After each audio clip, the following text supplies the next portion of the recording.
आपका बड़ा। चलिए हिंदी का जो है गोधूली भाग 2 10वीं कक्षा के लिए चैप्टर 2 पद खंड का यानी कि पद के कविता की तरफ से दूसरा चैप्टर है जिसका नाम है प्रेम अयनी श्री राधिका। पहला क्वेश्चन है, इन मुसलमान हरिजन पे कोटिन हिंदू वारिये, यह कवि किसके लिए कहा है? तो यह रस खान के लिए कहा है। यह किस कवि के लिए कहा गया है? इन मुसलमान हरिजन पे कोटिन हिंदू वारिये, यह रस खान के लिए कहा गया है। रस खान द्वारा रचित ग्रंथ का नाम क्या था? तो प्रेम वाटिका। रस खान ने जो ग्रंथ लिखा था उसका नाम क्या था? प्रेम वाटिका। तो याद रखना।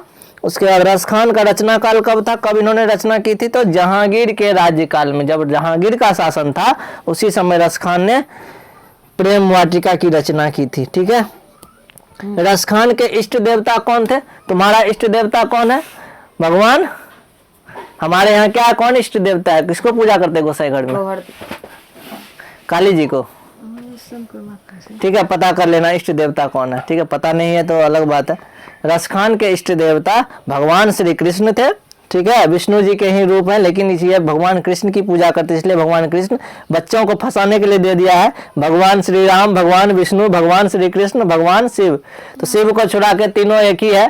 ठीक है ना, लेकिन कृष्ण जी का है क्योंकि फंसाने के लिए दिया है। नहीं, भगवान श्री कृष्ण को लिखेंगे। सुजान रस खान के रचनाकार कौन है? तो रस खान है, सुजान रस खान। सुजान रस खान, देखो नाम ही में ही जो है लेखक का भी नाम है। सुजान रस खान में ही रस खान हो गया आंसर मेरा।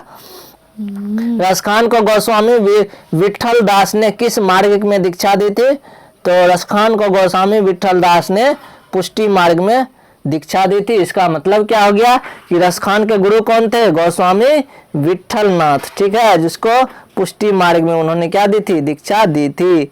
रस खान किस प्रकार के रचना में सिद्धि थे? रस खान लिखते थे सवैया छंद। कौन सा चीज? रस खान कौन सा चीज लिखते थे?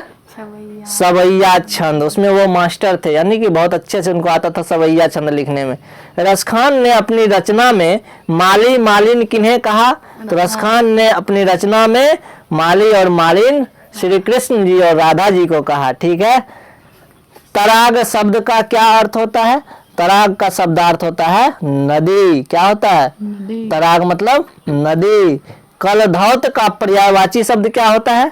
पर्यायवाची का मतलब क्या होता है? उसी के अर्थ के एक समान, है ना। पर्यायवाची जैसे कि सूरज का क्या होता है? दिनकर होता है, रवि होता है, बहुत सारे नाम होते हैं। उसी तरह से कलधौत का पर्याय इंद्र। कलधौत किसे कहा जाता है? इंद्र को। सवैये में रस खान की कैसी आकांक्षा प्रकट होती है? सवैया में रस खान का ब्रज भूमि निवास की, है ना, ब्रज बिहारी। तो ब्रज भूमि निवास की आकांक्षा प्रकट होती है।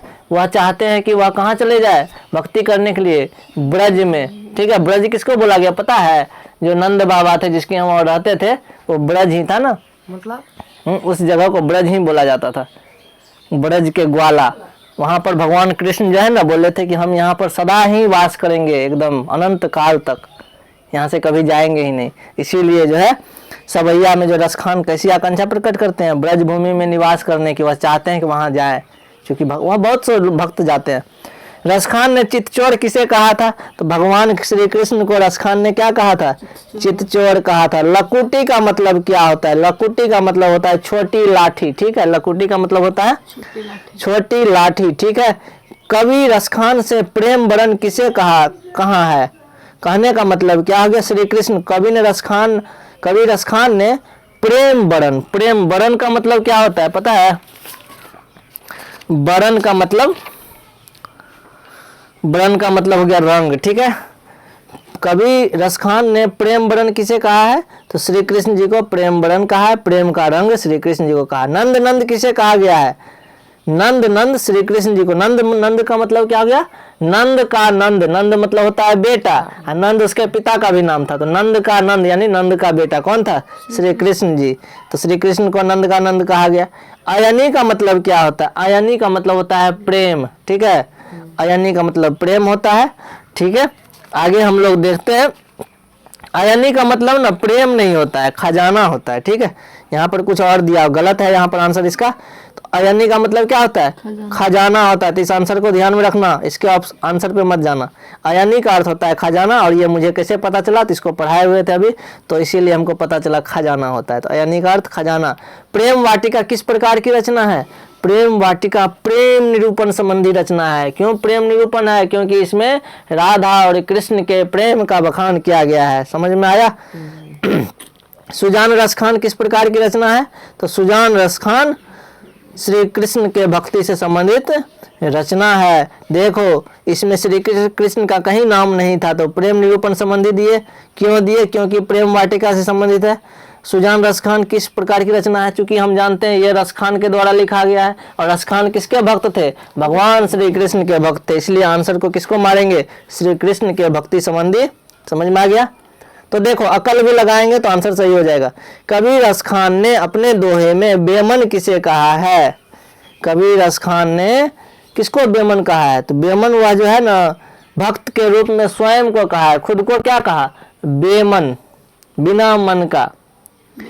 कौन सी कृति रसखान की नहीं है? तो इसमें देख लो, प्रेम फुलवारी रसखान का नहीं है, प्रेम वाटिका भी रसखान ने लिखा है, अष्टधाम भी रसखान ने ही लिखा है, और सुजान रसखान तो रसखान ने लिखा ही है।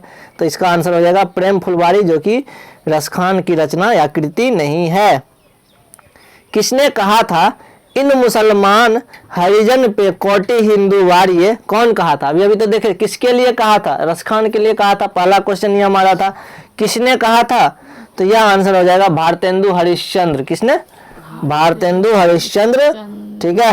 मनमानिक में कौन सा अलंकार है? मनमानिक में रूपक अलंकार है। मौ से शुरू हुआ, फिर मौ से मानिक। ठीक है ना, रूपक अलंकार। ठीक, क्या रूपक अलंकार होता है हम लोग पढ़ लेंगे अलंकार में। तो मनमानिक में रूपक अलंकार है। आगे है रसखान को किसने दीक्षा दी थी? तो अभी अभी देखो हम लोग ऊपर पढ़े थे, रसखान को किसने दीक्षा दी थी? गोस्वामी विट्ठलनाथ ने। अभी अभी पढ़े थे ना, गोस्वामी विट्ठलनाथ ने रसखान को शिक्षा दी थी। रसखान किस काल के कवि थे? तो रसखान भक्ति काल के कवि थे। कैसे पता चला? क्योंकि ये भगवान के भक्त थे, भगवान के भक्त में लीन थे, इसलिए इसको क्या कहा गया? भक्ति काल के कवि। प्रेम यानी श्री राधिका में कितने दोहे संकलित हैं? तो ये भी ध्यान में रखना, कितने दोहे संकलित हैं?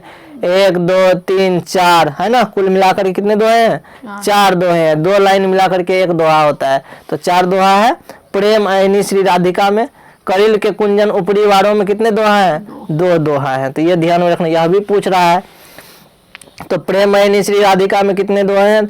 4 दोहे हैं। करिल के कुंजन ऊपर वारों के अंतर्गत कितने सवैया संकलित है?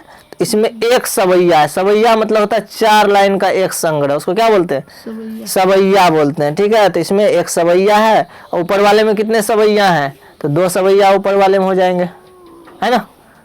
4 दोहा 2 सवैया।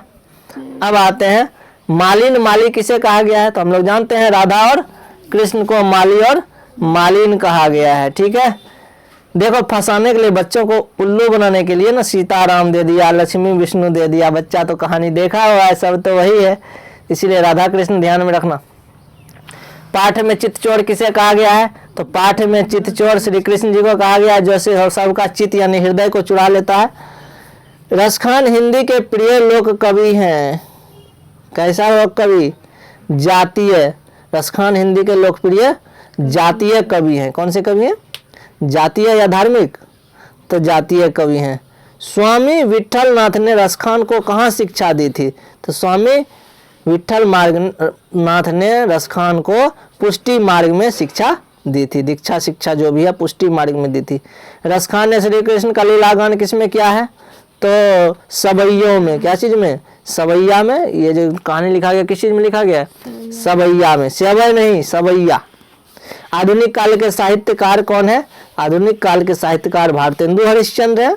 भक्ति काल के काव्य कौन है? रसखान है। समझ में आया? प्रेम वरण का क्या अर्थ होता है? प्रेम का मतलब तो प्रेम ही होता है, वरण का मतलब क्या होता है? रंग होता है। तो प्रेम के रंग। माली मालिन का कौन सा समास है? माली मालिन जैसे दाल भात, जैसे कि भाई बहन, बीच में डैश होता है। तो देखो माली मालिन के बीच में डैश है, तो हम तुरंत समझ जाएंगे कि ये द्वंद्व समास है। समझ में आ गया? द्विगु कब समझेंगे? जब लिखा रहेगा नौ समाहार रहे, जैसे कि चौराहा, त्रिकोण, संख्या आगे में लगा रहे तो वो क्या कहलाएगा, द्विगु कहलाएगा।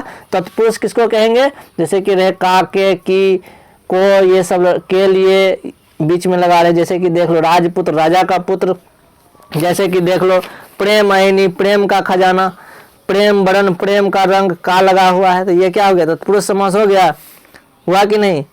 उसके बाद देख लो बेमन, बिना मन के, कुछ और है, 9 निधियों का समूह, द्विगु समास हो गया। 8 सिद्धियों का समूह, 8वां सिद्धि, द्विगु समास हो गया। बीच में डैश लगा हुआ है माली, मालिन में, तो यह क्या हो गया, द्वंद्व समास हो गया। इस तरह से हमारा ये चैप्टर कंप्लीट होता है। हम लोग इसको 2 से 4 बार अच्छे से पढ़ेंगे और अच्छे तरीके से अपने दिमाग में बैठाएंगे, और एग्जाम में एक भी प्रश्न को नहीं छोड़ना है, 100 में 100 लाना है। ठीक है, बेस्ट ऑफ लक तुम लोगों को एग्जाम के लिए। मिलते हैं नेक्स्ट लेक्चर में।